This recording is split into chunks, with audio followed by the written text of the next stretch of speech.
No se asuste con lo que oiga a continuación.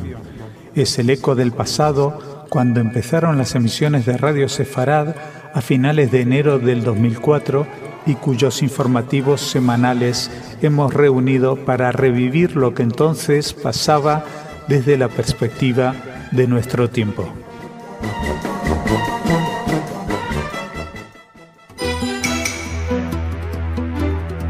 Señoras, señores, bienvenidos a nuestro segmento informativo. Es un placer para mí poder compartir con ustedes este espacio y, por supuesto, como siempre, contigo, Jordi. Hola, Marcelo, encantado yo también de estar aquí. Irán, o mejor dicho, su programa nuclear y su gobierno también, claro, son una preocupación que crece a diario. Y aún así, Israel no quiere hablar de guerra, todo lo contrario. Pero los informes indican que es cada vez más inminente que Irán tenga la capacidad de fabricar armamento nuclear. Y en una región donde el denominador común es la inestabilidad, no hablar de Siria sería caer en la negligencia a la que la comunidad internacional se está viendo abocada. Y finalmente, una muestra más de judeofobia desde Venezuela. Sí, desde el país de Chávez, ese amigo íntimo de Ahmadinejad. Por supuesto, después de esta primera parte del informativo, Raquel continuará para deleitarnos con su agenda cultural, pero no esperamos más y ya comenzamos contigo, Jordi. Y empezamos pues hablando, como decías tú, de Irán, ya que el ministro de Defensa israelí, Ehud Barak, ha afirmado ayer que Israel no desea una guerra y que por lo tanto aún no hay ninguna decisión en ese sentido, aunque ha añadido que ve poco probable que la comunidad internacional se una para detener el programa nuclear de Teherán. Barak ha añadido que el gobierno lleva años intentando demostrar que si Irán consiguiese tener armas atómicas sería un problema para todo el mundo, no solo para Israel, hecho que indicábamos justamente ayer. A su vez, el ministro aclaró que el Estado judío es responsable de su propia seguridad y protección y que una de las consecuencias de las revoluciones y protestas que se han llevado a cabo en varios países árabes es que Israel debe poder depender de sí mismo. Es el país más fuerte de la región y seguirá siéndolo, ha asegurado. Justamente el expresidente de la OIEA, que es el Organismo Internacional de la Energía Atómica, era ni más ni menos que Mohamed El Baradei, que se ha reconvertido en el nuevo hombre fuerte de Egipto. Al menos se ha propuesto a sí mismo para encabezar la transición y en eso anda. Es el mismo hombre que ya le ha abierto el canal de Suez a los barcos de guerra iraníes. El mismo hombre que durante su mandato en la OIEA ha fallado en su labor de observación del programa nuclear iraní, más precisamente de los fines de dicho programa. Los nombres, como ven, son los mismos, solo van cambiando de casillero en esta partida nefasta, que no solo es nefasta para Israel, sino para toda la región. Y seguimos hablando del tema porque nos hicimos eco de una noticia que publicó el diario Aurora. Y según este diario, Marcelo, vamos a hablar de expertos que hablan acerca de este tema y cómo está la situación nuclear en Irán. Estos expertos occidentales estiman que Irán podría fabricar una bomba nuclear en el lapso de algunos pocos meses. Otros especialistas que han visto la información de inteligencia recolectada por el Organismo Internacional de Energía Atómica subrayaron que Teherán ya tiene el conocimiento, los medios tecnológicos y los materiales que precisa para ensamblar una bomba atómica en el momento en que sus ingenieros reciban la orden. Esos especialistas han concluido que científicos nucleares de Rusia, Pakistán y Corea del Norte ayudaron a Irán a desarrollar sus capacidades nucleares militares. El director de la Agencia de Naciones Unidas, Yukiya Amano, ha estado sometido a grandes presiones por parte de Rusia y China para que no publique toda la evidencia acerca del programa nuclear de Irán con el objeto de impedir una crisis entre Occidente y la República Islámica. Moscú y Pekín sugirieron que se mantengan imprecisos los detalles y no se haga explícito que Irán ha alcanzado la capacidad nuclear. Bueno, casi es confirmar la capacidad nuclear, ¿no?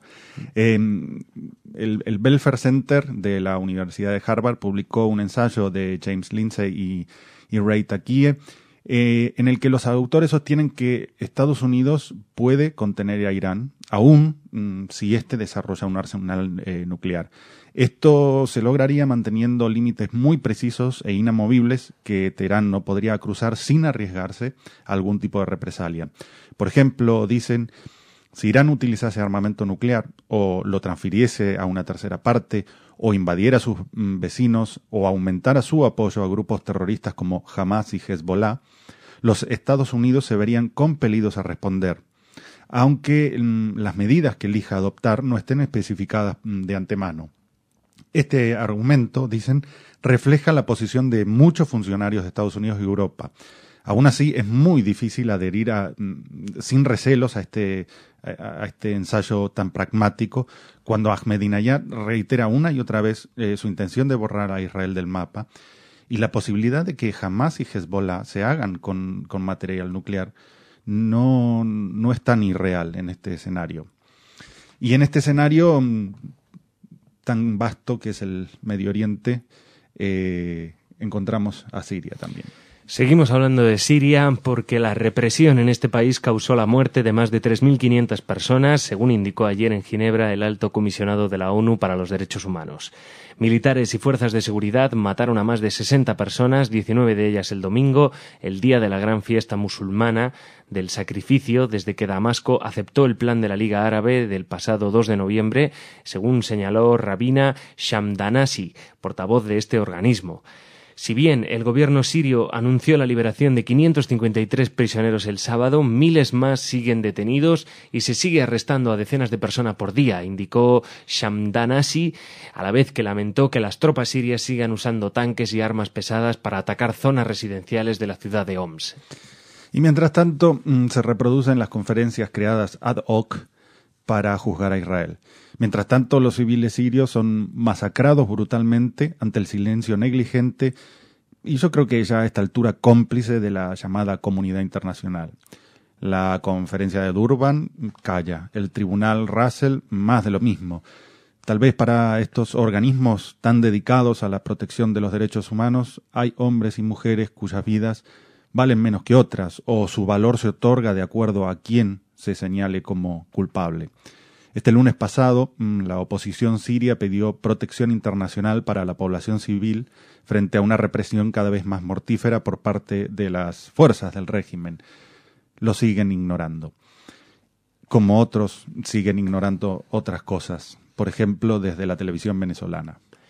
Así es, Marcelo. Volvemos a Venezuela para traer una pésima noticia realmente. La agencia judía de noticias informó que el profesor Saad Jedid, durante un programa transmitido por la televisión estatal venezolana, negó la existencia del holocausto judío y repudió el sionismo. Sucedió durante el programa Contragolpe, al que acudió Jedid, quien supuestamente estaba en Venezuela para dar una conferencia titulada Análisis filosófico y semántica del conflicto Israel-Palestino.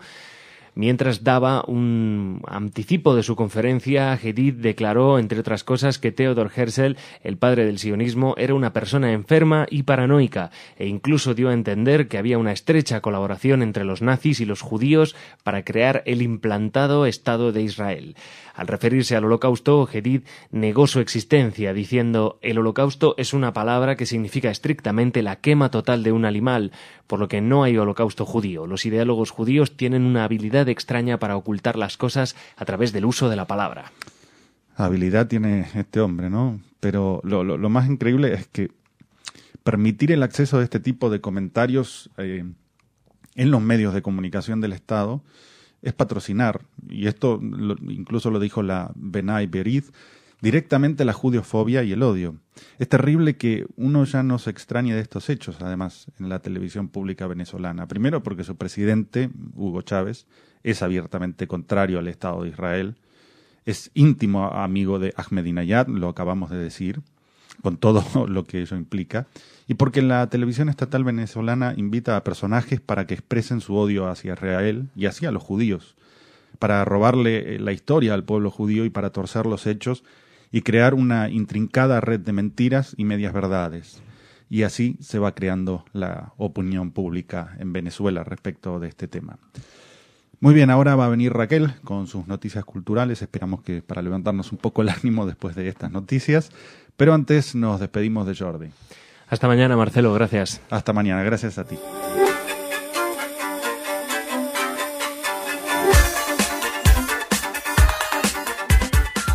Y ya tenemos con nosotros a Raquel y sus noticias culturales.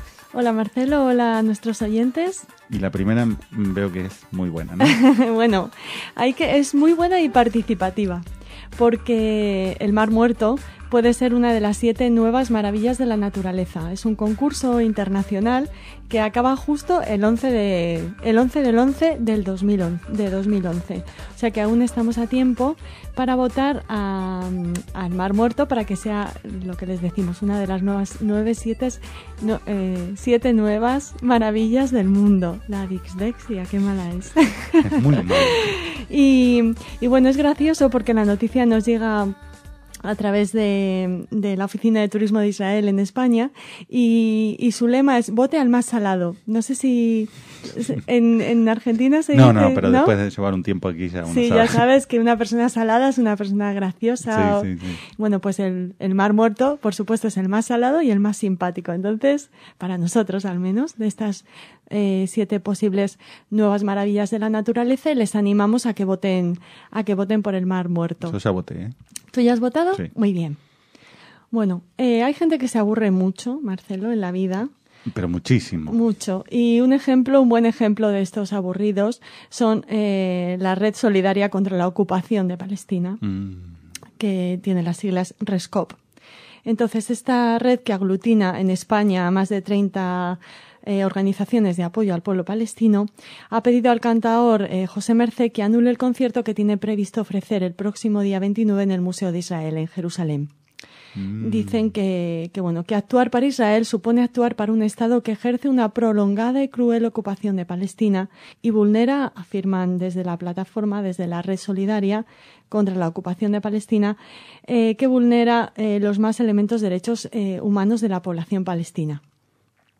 Esta petición, añaden, no la hacen en nombre de la red, sino en nombre de la sociedad palestina, que en 2005 lanzó el llamamiento de boicot contra Israel hasta que cumpla con el derecho internacional. Aseguran que así lo han entendido artistas que se han sumado a distintas campañas de solidaridad con el pueblo palestino y citan, entre otros, a Carlos Santana, Elvis Costello, Pixies, Brian Eno, Vanessa Paradise, etcétera. Tampoco hay muchos más en este etcétera, pero pues bueno. estos Robocop, primero, entienden poco de historia porque no hay nada ocupado ahí. Segundo, el arte es un vehículo de comunicación. Es un vehículo que entienden todos los pueblos. Que establece puentes y... Boicotear artísticamente primero es un desacierto, es ridículo, es contradictorio. A mí ya los adjetivos se me van acabando o se me van yendo hacia otro lado.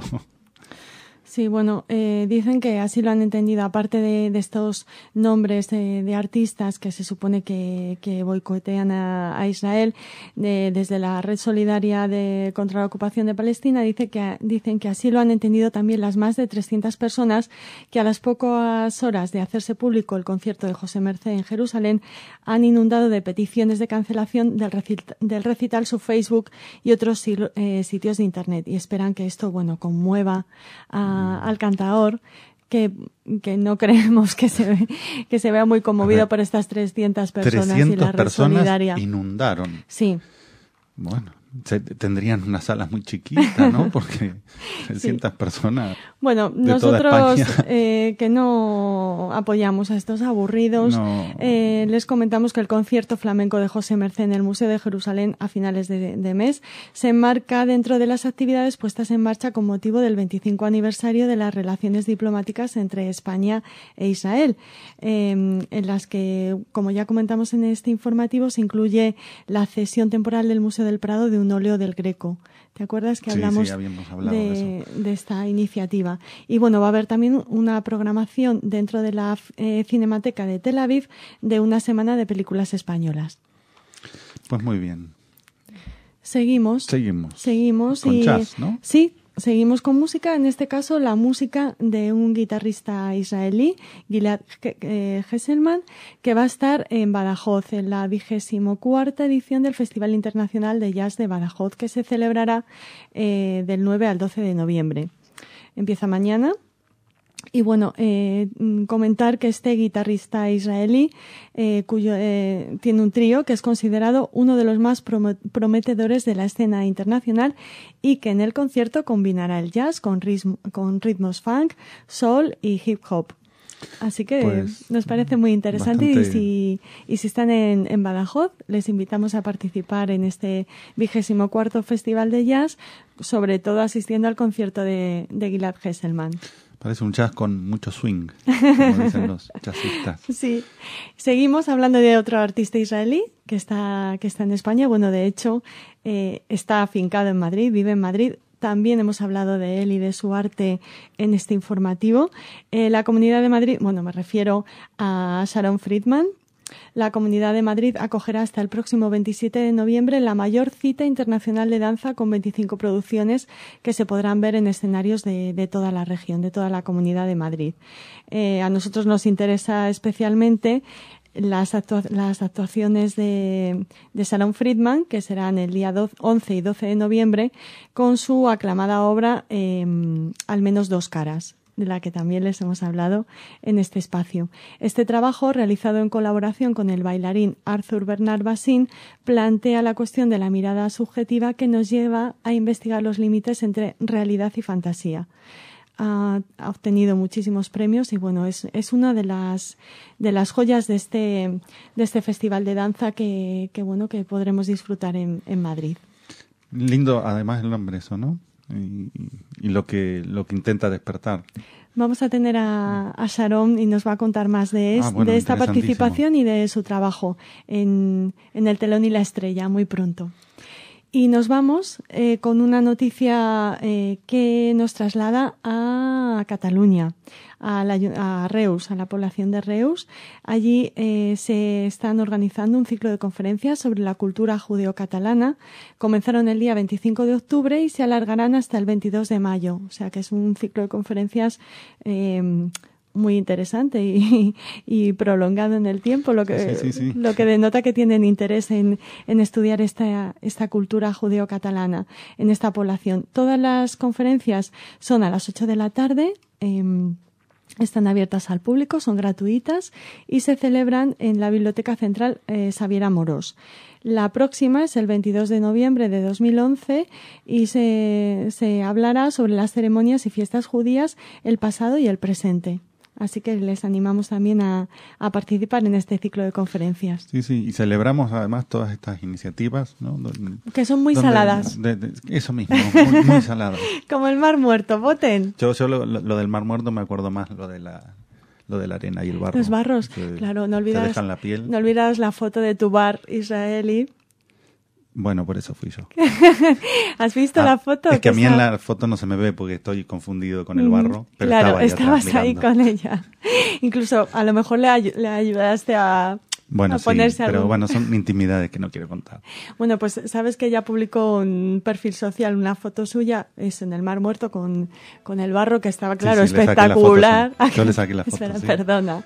Por favor. Y su comentario era: fastidiaros, dirigido a los que no podemos estar ahí, o a lo mejor a los que no somos como ella, que le sienta bien hasta tener barro en la cara. No, esto es una intimidad, es fastidiaros. Marcelo está conmigo. Vale. Y mañana estarás con nuestros oyentes también. Mañana también. Vale, pues te acompañaré. Hasta mañana. Hasta mañana.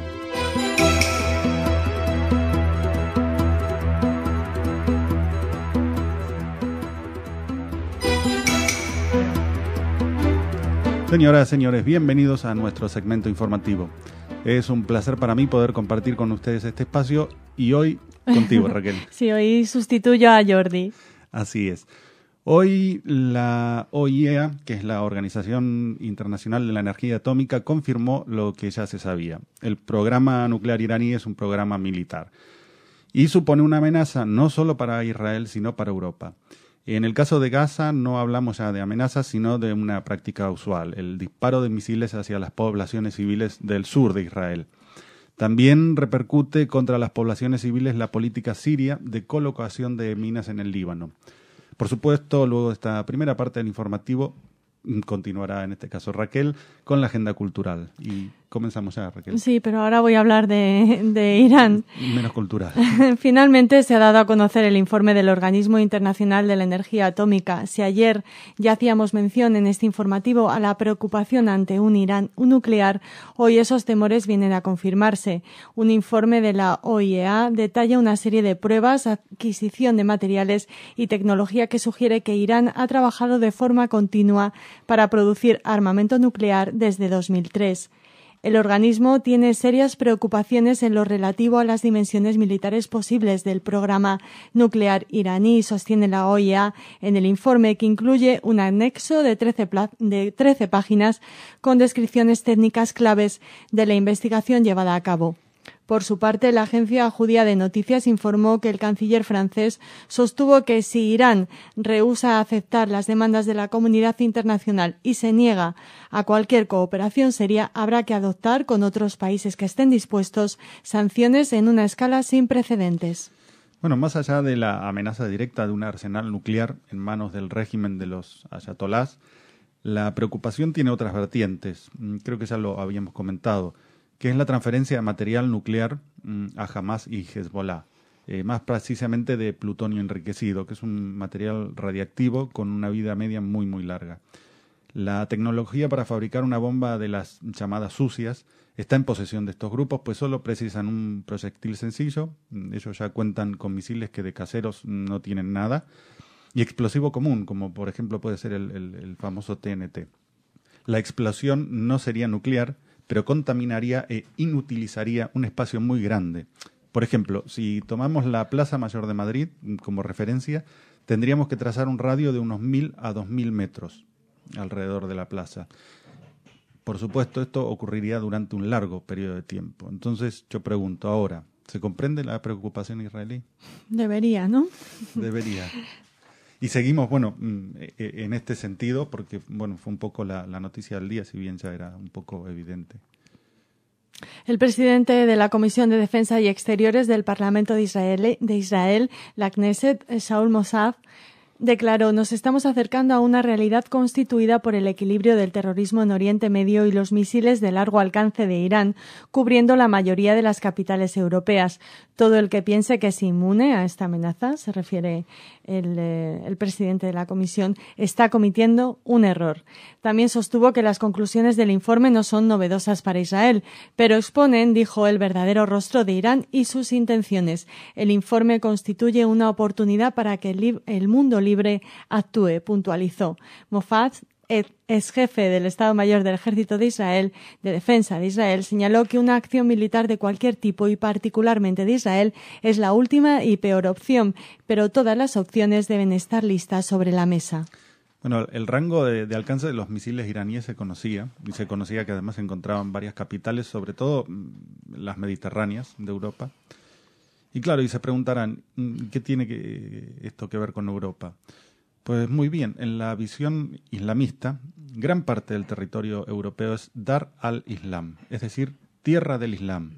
Es una geografía que alguna vez fue parte del imperio musulmán. Y es obligación recuperar estos territorios para el Islam. Como por ejemplo España. Claro, al-Ándalus.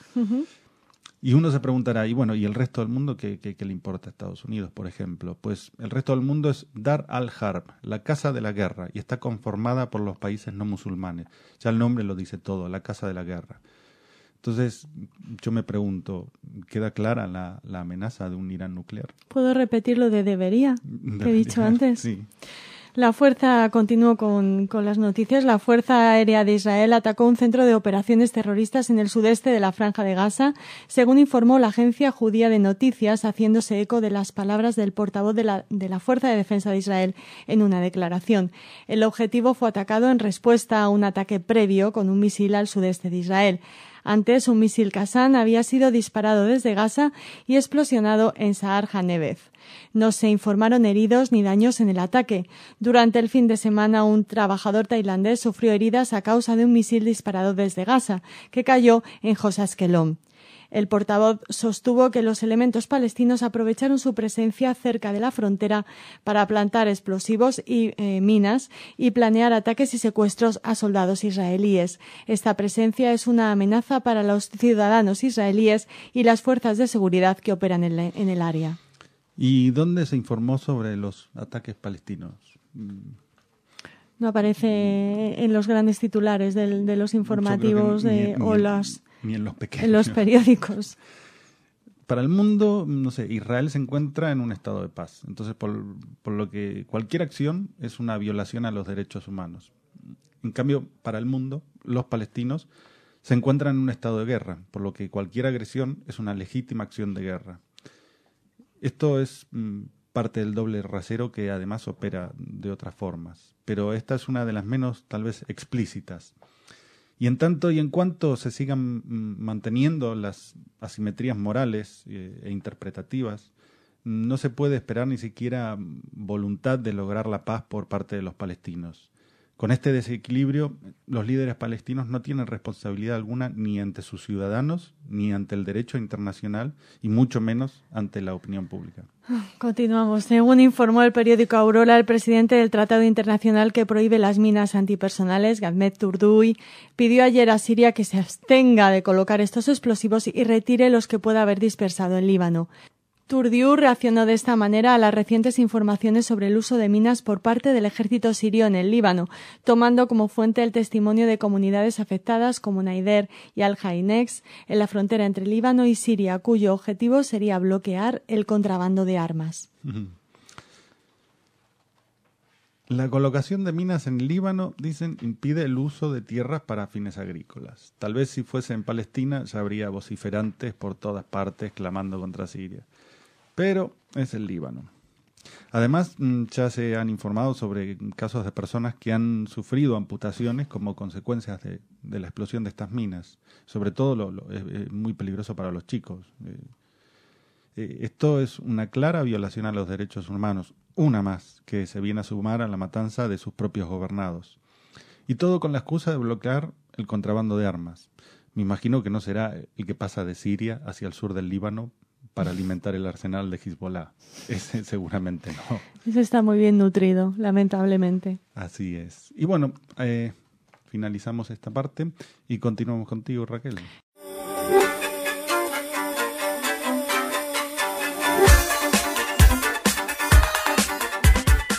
Con noticias más amables. Vamos a levantarnos un poco. Sí, traigo una muy buena noticia. La adaptación de la exposición permanente del Museo Sefardí de Toledo para personas con discapacidad visual y auditiva ha sido reconocida con uno de los premios solidarios de la Delegación Territorial de la ONCE en Castilla-La Mancha. La ONCE, para los oyentes que no sean españoles, es la Organización Nacional de Ciegos de España, que también aglutina a personas y afectados por otras discapacidades. Y que realmente trabaja además muy bien. Hace cosas muy interesantes, sí. El proyecto del Museo Sefardí, impulsado por el Ministerio de Cultura y la Fundación Orange y promovido por la ONCE, incorpora en la exposición permanente un recorrido táctil y pone a disposición de las personas con discapacidad visual y auditiva nuevos recursos y dispositivos de comunicación. Así que las personas que padecen o que tienen este tipo de discapacidad pueden disfrutar como cualquier otra de los contenidos de este interesante Museo Sefardí de Toledo. Pues qué alegría conocer estas noticias, la verdad.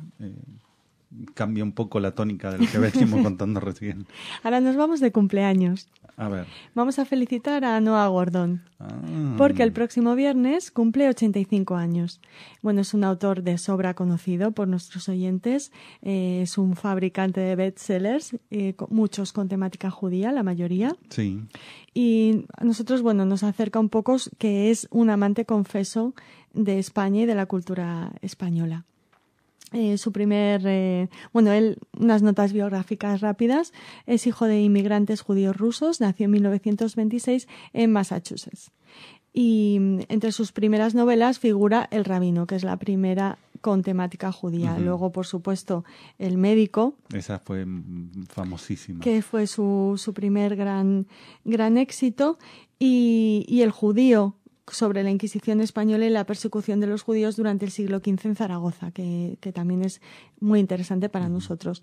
Y como españoles, pues claro, el último gran éxito de Noah Gordon tiene que ver con España, con su título La Bodega, un homenaje a la cultura vitivinícola de Cataluña, una tierra que durante semanas recorrió con su hijo Michael y su esposa, que es catalana, que es de Barcelona. Como excusa para el libro y poder tomar vino. Se tenía que documentar, ¿no? Sí. A Gordon. Bueno, él ha dicho que, como en ocasiones le han reprochado su escasa ambición estilística, pues él ha comentado que no le gustan los experimentos. Eso aparta al lector de la historia. Me gustan las frases claras, sencillas, pues quiero que el lector me pueda entender cómodamente. Y desde luego que lo consigue porque tiene una capacidad de atraer a los lectores innegable. No, y siempre esa discusión en la literatura, hay literatura para todo. Le felicitamos entonces, ¿no? Por su claro cumple. Sí, y además por encontrarse buenas excusas. Y ya la última noticia de este informativo tiene nombre propio, le sonará, Mayúmana, que llega al Gran Teatro Falla de Cádiz con un espectáculo mucho más interactivo todavía que los suyos habituales, que se llama Momentum 2.0. Celebra este año su 15 aniversario, lo tenemos que decir, Mayúmana, y vuelve de gira a España con este espectáculo sorprendente e interactivo que estará en el Teatro Falla de Cádiz del 14 al 18 de diciembre. Iba a decir del 14 al 15, no les da tiempo ni a poner las luces. Que ya se están yendo. Bueno, les queríamos comentar que desde su primera visita a España en abril de 2001, Mayúmana ha estado en más de 20 ciudades españolas, sumando la cifra de más de 1.500.000 espectadores. Wow. Pues felicitaciones para ellos. Pues sí, y para Noah Gordon, para Mayúmana y para el Museo Sefardí de Toledo. Y para Paul Newman, que está ganando votos. Muy bien, hasta mañana. Hasta mañana.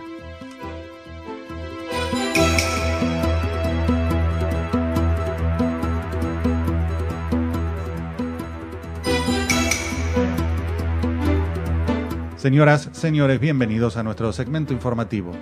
Es un placer para mí poder compartir con ustedes este espacio y contigo. Gracias, Marcelo. Hoy estoy de nuevo aquí contigo. Así es, regresaste. Y regresa un tema recurrente también, Irán. Otra vez Irán. Y es que desde que se comenzara a hablar del informe y la posterior publicación que hizo el Organismo Internacional de la Energía Atómica, no han cesado los dimes y diretes, las acusaciones y las amenazas. Ni tampoco han cesado en el Sinaí, donde los terroristas atacan otra vez el gasoducto. Por otra parte, la Comisión Europea ha expresado su preocupación a raíz de las tensiones entre Turquía y Chipre. Finalmente vamos a hablar de Egipto, porque este país le denegó el ingreso a un parlamentario holandés. Por supuesto, después de esta primera parte del informativo, y como es habitual, Raquel continuará para deleitarnos con su agenda cultural. Pero ya comenzamos contigo, Jordi. Y empezamos con Irán. Reuters informó que el líder supremo de Irán, Ali Khamenei, advirtió, y cito textualmente, «Nuestros enemigos, y particularmente el régimen sionista, en una mención muy clara por Israel, Estados Unidos y sus aliados deberían saber que cualquier tipo de amenaza, ataque o siquiera pensar en una acción militar será respondida con firmeza. Las guardias revolucionarias, el ejército y nuestra nación responderán a los ataques con fuertes bofetadas y puño de hierro», destacó. La tensión se elevó el martes cuando la Agencia Internacional de la Energía Atómica reportó que Irán ha estado trabajando en la mejora del diseño de una bomba y que aún podría estar desarrollando investigaciones secretas. El miércoles, Israel pidió que el mundo impida que Irán desarrolle armas nucleares y las potencias occidentales hicieron un llamado para concretar sanciones más duras contra la República Islámica. Bueno, esta ha sido sin duda alguna la noticia de la semana que nos ha ocupado y preocupado, y lo que aún queda por preocuparnos. Decir a veces noticia hace que se tome distancia con el suceso o el hecho al que se menciona, y que esto implique la transitoriedad del mismo, porque a eso nos hemos acostumbrado en esta vorágine de informaciones que van supliendo una a otra. La novedad de ayer apenas es un recuerdo hoy. En este caso, y en tantos otros, este olvido es muy peligroso. Dejar de recordar es dejar de obrar. Y dejar de obrar es poner nuestras vidas en las manos de estos ayatolás. Y también es dejar nuestras manos en la seguridad de estos regímenes que van surgiendo, como el que aparentemente podría estar surgiendo en Egipto, donde realmente todo es caótico y la situación en el Sinaí se hace cada vez más preocupante. Lo venimos hablando, venimos dando noticias al respecto, pero en esta ocasión ha vuelto a suceder. El gaseoducto que transporta gas a Israel y a Jordania ha sido atacado en 6 ocasiones desde febrero. Fue alcanzado anoche por 2 nuevas explosiones que provocaron el corte del suministro en ambos países. Así daba a conocer el suceso el diario argentino La Nación. Una primera explosión se produjo a unos 40 kilómetros al oeste de la ciudad, Al-Arish, en el norte de la península del Sinaí, indicó una fuente de seguridad, mientras que la segunda se produjo cerca de una estación de regulación en ese sector. Los contratos para la entrega del gas natural al Estado hebreo, concluidos durante el régimen del expresidente Hosni Mubarak, derrocado en febrero, son muy criticados por la opinión pública y la clase política egipcia. Desde el punto de vista de la seguridad, la región del Sinaí, y no digo solo la seguridad de la población civil, sino de la seguridad energética de Israel. Decía, desde el punto de vista de la seguridad, la región egipcia del Sinaí es una zona muy sensible debido a las tensiones con la comunidad beduina que vive allí, porque además desde esa región se realiza un tupido tráfico de armas hacia Gaza. Últimamente, y lo hemos comentado, han llegado por esa vía armas desaparecidas del arsenal libio. No es casual que Israel sostenga que la zona sirve como base de retaguardia para los ataques de terroristas radicales contra su territorio y que haya tenido además que reforzar su frontera con Egipto. Pero seguro que lo que sucede no está sucediendo, que son solo figuraciones de Israel, que Israel no hace más que inventarse una y otra vez amenazas inexistentes. Una amenaza que parece que la Comisión Europea va viendo por otro costado. Así es, la Comisión Europea ha expresado hoy a Turquía su preocupación por las recientes tensiones entre Ankara y Chipre, que incluso han llevado al gobierno turco a afirmar que no reconocería la presidencia chipriota de la Unión Europea el año próximo. Es una noticia que hemos recogido de la agencia EFE. La Comisión Europea llamó la atención a Turquía hace un mes para que evitase lanzar cualquier amenaza a Chipre que pudiera afectar de forma negativa a sus relaciones con la isla, después de que sus tensiones levantadas por la advertencia de Ankara de iniciar exploraciones petroleras en el Mediterráneo oriental. Chipre está dividida desde que en 1974 el ejército turco invadió el tercio norte de la isla en respuesta a un golpe de Estado promovido por la Junta Militar griega.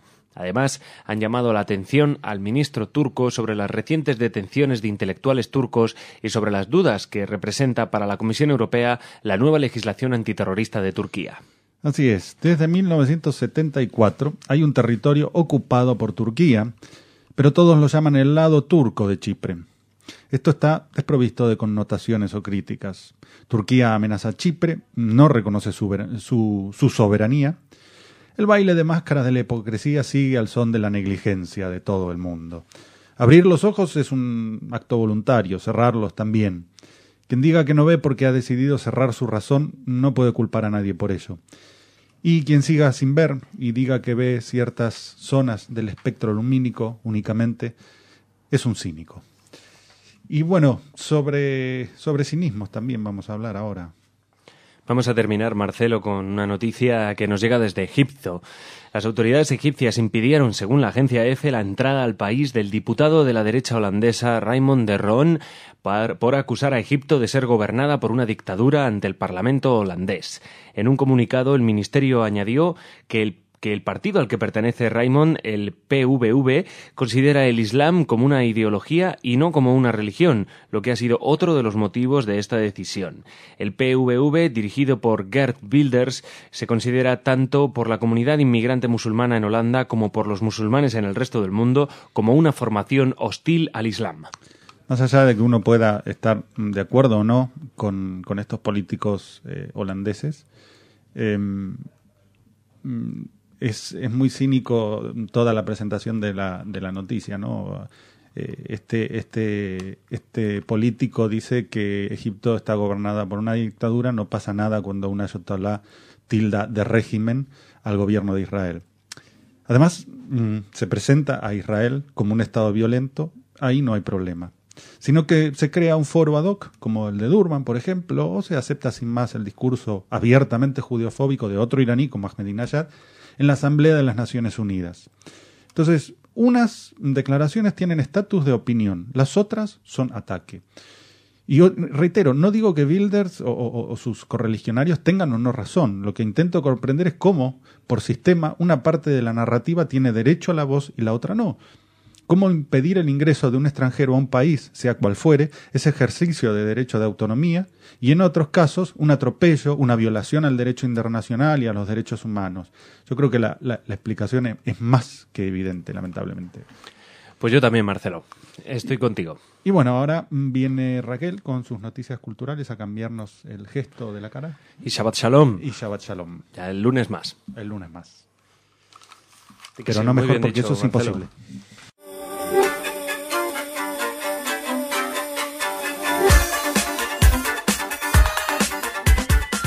Y ya está con nosotros Raquel, ¿qué tal? Hola Marcelo, hola a todos los que nos oyen.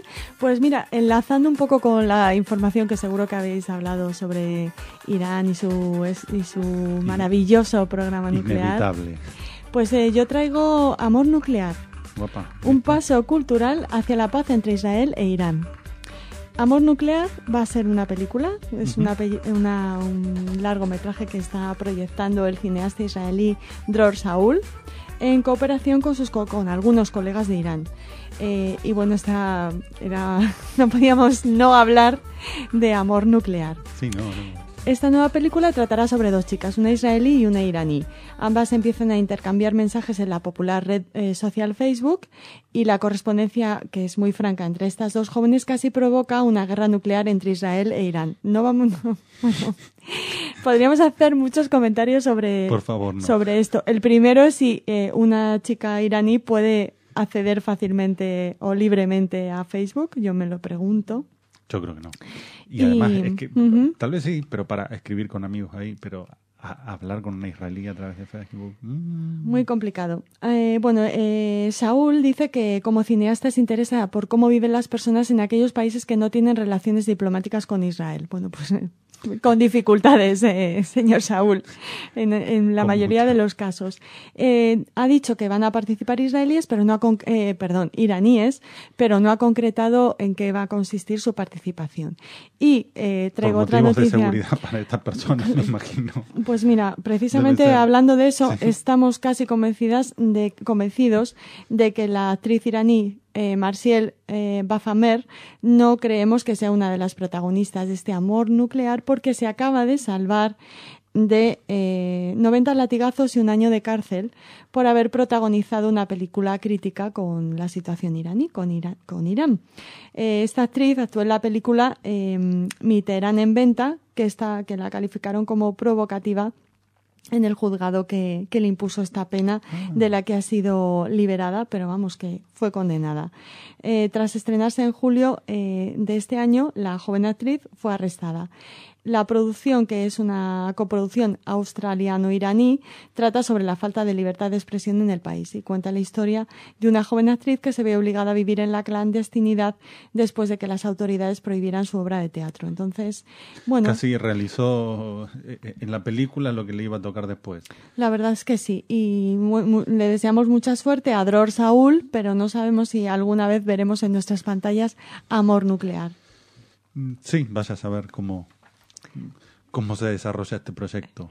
Bueno, y hay muchos medios, algunos medios de comunicación españoles que realmente tienen una historia de amor con todo aquel israelí que sea crítico con Israel. ¿Puedo nombrar uno? Adelante. ¿Público? Muy bien. Has estado muy acertado sobre... Es que precisamente... Sí, está en la vanguardia, está en la vanguardia, los amigos de Público. Bueno, pues les hablábamos a nuestros oyentes estas semanas, creo que fue la semana anterior, no sé si el miércoles o el jueves, de que Amos Gitay, el realizador de cine israelí, va a recibir un homenaje en el Festival Internacional de Cine de Sevilla. Entonces, claro, los de Público pues titulan Amos Gitay reclama que los palestinos tengan un Estado. Y el subtítulo es: el director israelí critica a su país tras recibir un homenaje a su carrera. Bueno, pues Amos Gittai en rueda de prensa ha hablado como siempre a los israelíes les preguntan por el conflicto inevitablemente y bueno, claro. Y si en algún momento se produce la más mínima crítica absolutamente legítima en un Estado de Derecho como Israel, pues hay medios de comunicación como público que lo resaltan. Lo decimos siempre, no es una sorpresa para nuestros oyentes. ¿Y aparece algo en público de Marzie Bafomet, condenada por criticar al gobierno de Irán? Lo tengo que investigar, pero no me sorprendería que no, Marcelo. No creo que ahora con lo grandes miramos. Titulares aparezca No. así. No, desde luego no con el gran titular que le han dedicado a Amos Gittai, que afirma que lo mejor que puedes hacer por tu país es ser crítico. Exactamente. Entonces, él ha comentado que Israel es mi fuente de inspiración, lo amo, pero no estoy de acuerdo con todo lo que allí ocurre. Lo mejor que puedes hacer, lo decíamos, es ser crítico y no tener miedo. También Velázquez ha dicho, el realizador israelí criticaba en sus pinturas la decadencia de la monarquía que le pagaba. Otro apunte, aprovechando esta presencia de Amos Gittai y estos comentarios que han sido utilizados, digamos, de una manera un tanto bastarda por público, les queríamos anunciar que es muy posible que Amos Gittai presente un libro de memorias de su madre, una Fatria Gittai, fallecida hace 7 años, que tiene una insólita biografía muy intensa. Por ejemplo, conoció personalmente a Freud y asistió a un discurso de Hitler en la Alexanderplatz. Entonces, se han editado las cartas de la madre de Amos Gittai que escribió en su juventud y se espera que pronto se publicará en España. Así que que vendría aquí. Sí, el director ha aparecido con un libro en la rueda de prensa con una foto en blanco y negro que corresponde a su madre. Así que esperamos con interés este libro de público también, de la madre de Amos. También para hacerle alguna pregunta con la que poder titular negativamente, ¿no? Pues no nos sorprendería. Porque si uno lo piensa, no sé, si uno es crítico viviendo aquí en España con el gobierno, es normal, ¿no? Es absolutamente normal, claro. Y legítimo, y nadie lo aprovecha. Pero bueno, mira, vamos a la cultura. Seguimos con cultura y mezclado un poquito con política gracias a la ONG a la plataforma, Red Solidaria contra la Ocupación de Palestina de la que les hablábamos el otro día. Esta red, si recuerdan, le había solicitado a José Mercé que no actuara en Israel. Los Robocop, ¿no? Eran. Sí, eso. Rescop. Los Rescop. Sí. Entonces, José Mercé actuará en Israel y ha comentado que entiende que el flamenco es una posibilidad real de diálogo y que su ánimo es seguir trabajando en esa línea. Ha señalado el cantador que le extraña la polémica suscitada con motivo de su actuación en el Museo de Israel en Jerusalén y que él es un simple emisario del flamenco, parte importante del arte y la cultura de España y elemento que puede unir a los pueblos y lanzar un mensaje de paz y solidaridad radical contra la violencia y la injusticia. Pues parece que esta es la visión que hay que tener y aplaudimos desde aquí al gran Mercé. La música, el arte es un vehículo donde no hay palabras y nos podemos comunicar con la misma lengua. Y además hoy justamente en el espacio de las noticias hablábamos de la ocupación de Turquía del norte de Chipre. Y bueno, ahí no veo ninguna ONG en contra de la ocupación del norte de Chipre por Turquía. Que es una ocupación real. Que es una ocupación real, invadida en 1974, ni más ni menos. Pues déjame que te cuente lo que ha dicho Mercé. Creo que el flamenco es uno de los mejores reflejos de la posibilidad real de diálogo y coexistencia entre personas y culturas. Y con ese espíritu, quizás utópico, he cantado canto y seguiré cantando. Y lo hará en Israel el próximo 29 de noviembre. Ole, Mercé. Así que un ole muy grande por Mercé. Un ole también para uno de nuestros colaboradores, Pascual Roy, que seguro que... o Roy, no sé cómo lo pronuncia Pascal, que seguro que nuestros oyentes recuerdan, fue colaborador de Radio Sefarad y es cineasta, y junto con Leonardo Cohen han presentado en el Festival de Cine Judío de México Días de Juventud. Es un documental que trata la historia de Hashomer Hatzair, el movimiento juvenil sionista en México. Mediante testimonios y documentos describen su nacimiento y la trayectoria en México e Israel de algunos de sus miembros. Pues muchos de los integrantes de Hashomer llevaron a la acción el sueño sionista y emigraron a Israel. Es un documental del que nos habló Pascal cuando tuvimos oportunidad de verle de nuevo en Madrid y bueno, estamos encantados de que los mexicanos lo hayan podido ver. También lo vieron en el Festival Judío de Jerusalén en diciembre y esperamos que muy pronto lo podamos disfrutar aquí en España. Le mandamos un beso muy fuerte a Pascal y nuestra enhorabuena. Felicidades, claro. Y si nos están escuchando desde México, pues se vio ya el domingo y martes pasados y se puede ver este domingo 13 en un último pase. Muy bien. Y terminamos ya con una noticia gastronómica. Perfecto, así salimos porque estuvimos bastante políticos hoy. Sí, hoy en la parte cultural hemos mezclado un poco. Bueno, hay un total de 21 establecimientos de Toledo que han participado en el curso Leyes, Costumbres y Recetas de la Cocina Judía. De este curso hemos hablado también en Radio Sefarad. Empezarán a incorporar en sus cartas y menús la gastronomía típica sefardí. Es una buena noticia, Qué buena noticia, que habla de la utilidad de este curso. y bueno, también nuestra felicitación a estos 21 establecimientos toledanos que van a ser un poquito más sefardíes. Ahora otro motivo más para viajar. Para nuestros viajes, Marcelo. Pues muy bien, muchas gracias. Muchas gracias a ti, muchas Shabbat gracias Shalom. a los que nos están oyendo y Shabbat Shalom.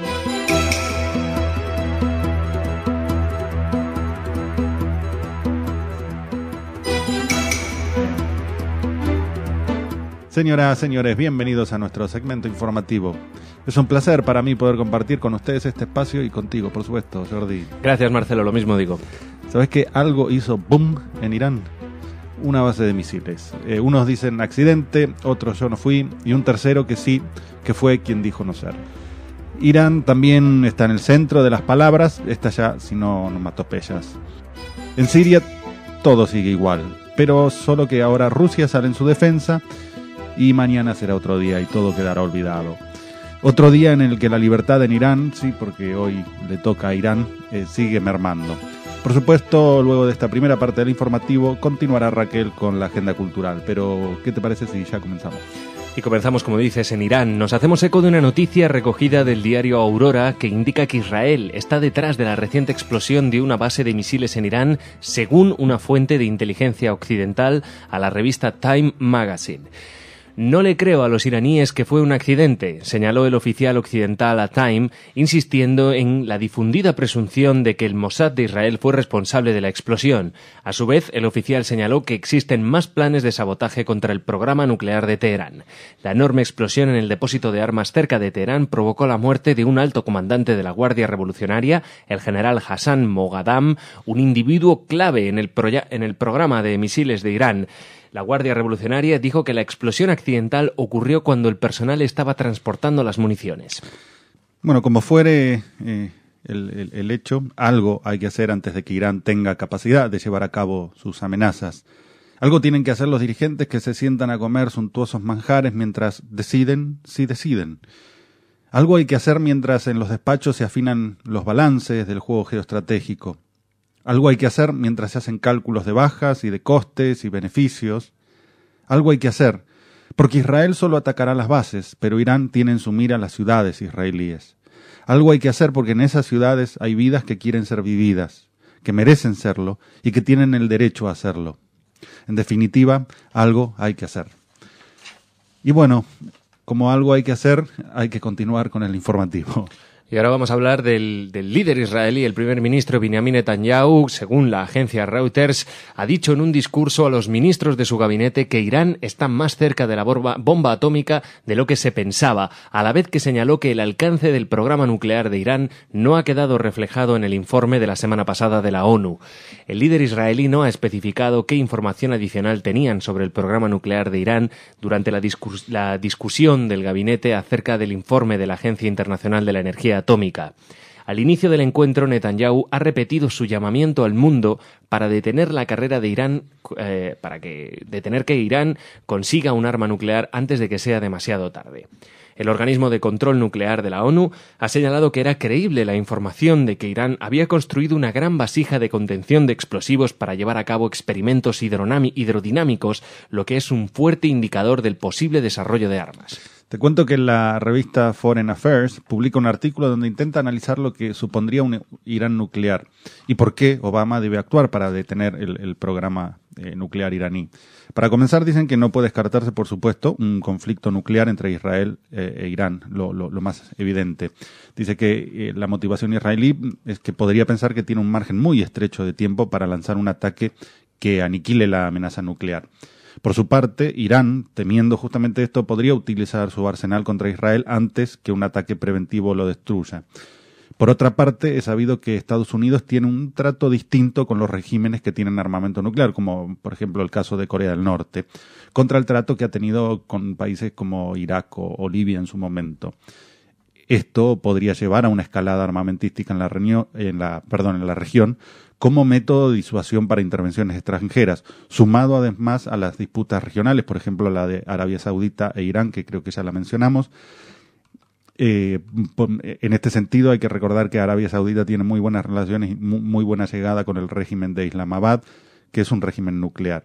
En fin, la situación va pasando del gris al negro, como también lo va haciendo cada vez más en Siria. Así es, Marcelo. Hay que volver a hablar de Siria. Al menos 19 personas han sido asesinadas en Siria, según relata el diario Haaretz, luego de que las fuerzas de seguridad abrieran fuego con munición de guerra contra los manifestantes. El Comité de Coordinación Local, un grupo online que documenta las protestas, ha dicho que han matado a 11 personas en la provincia central de Hama, 5 en la cercana de Homs, 2 en la sureña provincia de Daraa y 1 en la de Deir az-Zur, al este del país.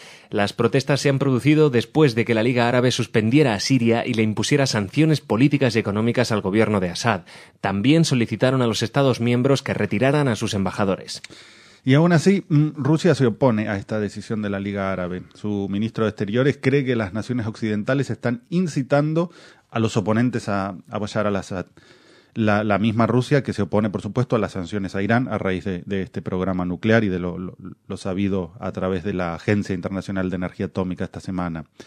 La misma Rusia que ha facilitado material y conocimiento para que dicho programa se encuentre en un estadio tan avanzado. Rusia tal vez vea con temor la caída o la posible caída de viejos aliados. Algunos de ellos aliados que las mareas estratégicas fueron arrimando a su lado, un poco sin querer. Rusia parece verse como un viejo gigante que solo puede asustar cerrando el grifo del gas hacia Europa. Rusia, además, no ve tan extraño lo que sucede en Siria. A fin de cuentas, han hecho cosas aún peores en Georgia y en Chechenia, por ejemplo. Los que parece que no están conformes con su modelo legal son los iraníes y que quieren hacer algo también aún peor, si es posible. Así es, esta noticia también la hemos recogido del diario Haaretz y cuenta que los iraníes que viajen a Israel se podrían estar enfrentando a penas de hasta 5 años de prisión en lugar de los actuales 3 meses, después de que el Parlamento iraní revisara la prohibición de dichos viajes. Bajo una prohibición que databa del año 1972 por el Shah Reza Pahlavi, los ofensores podrían ser arrestados hasta 3 meses. En aquella época la ley había sido diseñada sobre todo para evitar los viajes a los países comunistas. La excusa es que ya se han desarticulado varias redes de supuestos espías israelíes y que se han arrestado a un número importante de iraníes con presuntos nexos con el Mossad. En un régimen como el iraní probablemente los inocentes sean los más sospechosos que los culpables, y uno podría terminar siendo denunciado por un vecino, un compañero o por el propio Estado que de tanto en tanto tiene que alimentarse de víctimas para mantener un nivel de terror sobre la población. Una suerte de mala novela kafkiana, sin los refinamientos literarios de Kafka, pero con la crudeza de lo que en realidad lo que sucede es real, ¿no? En fin, no un noticiero muy ameno. Las noticias suelen venir estas últimas semanas poco halagüeñas. Pues sí, el ambiente está caldeado ahí en Oriente Próximo, sin duda. Pero bueno, ahora va a venir Raquel con su agenda cultural y a ver si nos cambia un poco este rictus. Pero antes nos despedimos de ti, Jordi. Hasta mañana, Marcelo.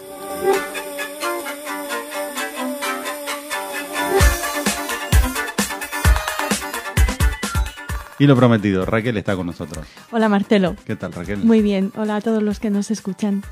Empezamos con una felicitación. Así es. Una felicitación que nos hace mucha ilusión para una autora muy querida para Radio Sefarad, Esther Ben-Naham. Esta autora sefardí, española, ha logrado el 13º premio Torrente Ballester que concede la Diputación de A Coruña por su novela Amor y Ley, el Tratado del Alma Gemela.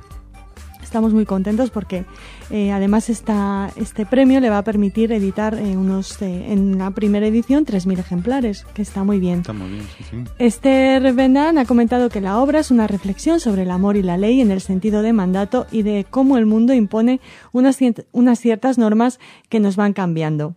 Bueno, es la aventura de 3 personajes, 2 de los cuales reciben una herencia y tienen que hacer un viaje al Magreb. Ese viaje hace que estas 3 personas, que en principio no tienen nada en común, se conozcan y eso les cambie la vida.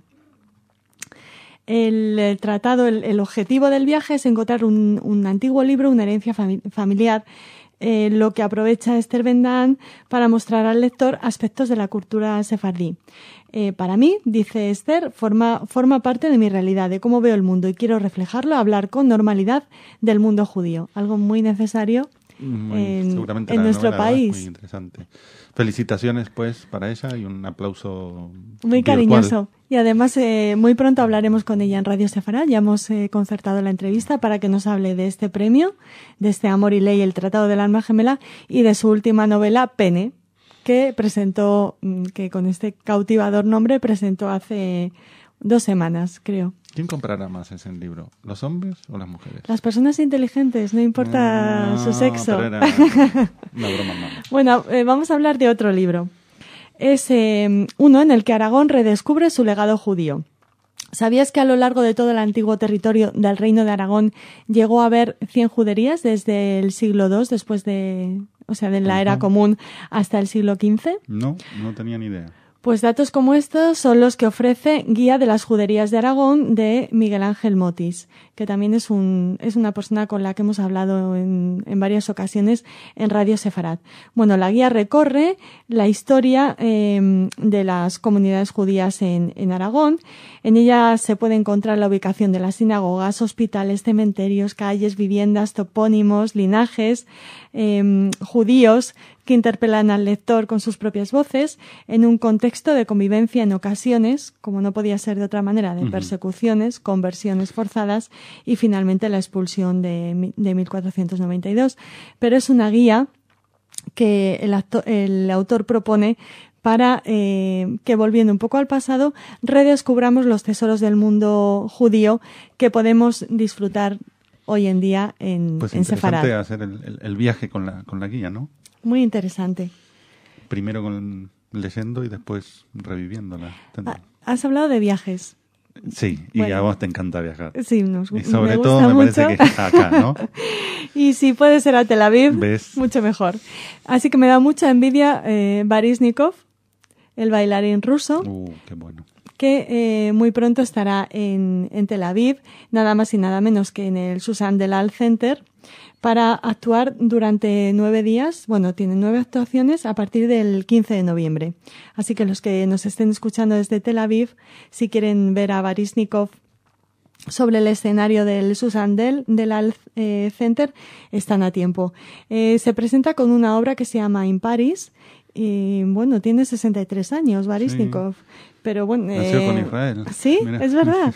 Y es su, perdóname, no sé si es su segunda o tercera visita a Israel, y cuando le han preguntado si en algún momento va a participar de este boicot cultural que algunas personas como nuestros amigos de la plataforma esta animan a los artistas a boicotear culturalmente Israel, bueno, pues Baryshnikov ha comentado que nunca lo haría, que la cultura según él la entiende, es todo lo contrario, es una forma de unir a los pueblos y bueno, se presenta con esta obra que es la adaptación de una historia corta del primer Nobel ruso, Iván Bunin, y es la historia de un hombre y una mujer que, bueno, escapan de la Rusia revolucionaria, emigran a París y se enamoran. Y no les contamos más para que puedan disfrutar del arte de Baryshnikov. No acaba muy bien la historia de estos enamorados. Me imagino que no. Pero seguro que las merece tragedias la pena. venden más. Sí. Además, como le saldrá el alma rusa Claro. a Baryshnikov y será un drama total. Ahora con 63 años seguir bailando tiene su mérito, ¿eh? Ha dicho que piensa seguir bailando todo lo que pueda. Y el periodista de esta entrevista de la que hemos extraído la noticia le pregunta hasta su último día y él dice, hasta el último día no estoy seguro. Entre risas, pero bueno. 63 años y estar sobre los escenarios está muy bien. ¿Viajamos? Volvemos a Sefarad, y nunca mejor dicho porque volvemos a Toledo. Se presenta la segunda edición del ciclo sobre las ciudades bíblicas de Babilonia, Nínive y Ur, o sea, el actual Irak. Y el propósito fundamental del ciclo es acercar al público general una perspectiva arqueológica e histórica del contexto y principales características de las ciudades del Próximo Oriente. Porque siempre hablamos de Medio Oriente, pero para España realmente es Oriente Próximo. Lo que pasa es que hemos adoptado un poco la nomenclatura estadounidense para... que se usa en inglés. Sí, para que se nos comprenda mejor, ¿no? Bueno, te hablo de este ciclo de conferencias Arqueología y Sociedad en las Tierras de la Biblia que se ofrece hoy a las 7 de la tarde en la Real Fundación Toledo. Es la entrada libre hasta completar aforo. Les hablaremos de próximas ediciones de este ciclo de conferencias y organiza el Museo Sefardí de Toledo. Pues muy interesante. Además, en Babilonia hubo muchos judíos allí. El Talmud de Babilonia y el Talmud de Jerusalén se estaban haciendo casi al mismo tiempo en uno y otro lado. Así que también nos toca de cerca. Por eso lo traemos a este informativo. Como también la película La Guerra de los Botones, que se ha estrenado este fin de semana. El director es el mismo que dirigiera Los Niños del Coro y es una historia, se apellida Barratier, y es una historia tan emotiva como esta que ya nos emocionó hace años. Está ambientada en los años de la Segunda Guerra Mundial y la película narra el enfrentamiento entre los niños de dos pueblos vecinos de la Francia ocupada por la Alemania nazi. Una batalla que convierte a una manada de muchachos, un grupo de muchachos inocentes en una república que lucha por la independencia de su pueblo ante la pandilla enemiga mediante la recolección de los botones de los ropajes de sus adversarios. Se habla de crecimiento, de amistad, de avanzar hacia la edad adulta, esos temas que junto con la fraternidad e igualdad pues hacen de esta película un largometraje muy emotivo. El autor, que por eso también queríamos hablar aquí de esto, ha comentado que, como en su película el telón de fondo es la milicia francesa al servicio de la alemana nazi, pues él opina que eran pobres sin educación o antiguos presos de derecho común, que muestran el colaboracionismo francés con el régimen de Hitler. Y el director dice, Francia hizo más en la persecución de los judíos que la propia Alemania. Opina Barratier. No sé si se ha ido un poco lejos en la comparación, pero bueno, nos gusta... Por lo menos el sur, muy colaboracionista. Y nos gusta que haya películas en las que se refleje este colaboracionismo y esta ayuda a los nazis frente a la imagen idílica de la resistencia francesa, que en el caso de los judíos no fue para tanto, ¿no? Pues muy bien, Raquel, muchísimas gracias. Mucha información. Hasta mañana. Hasta mañana.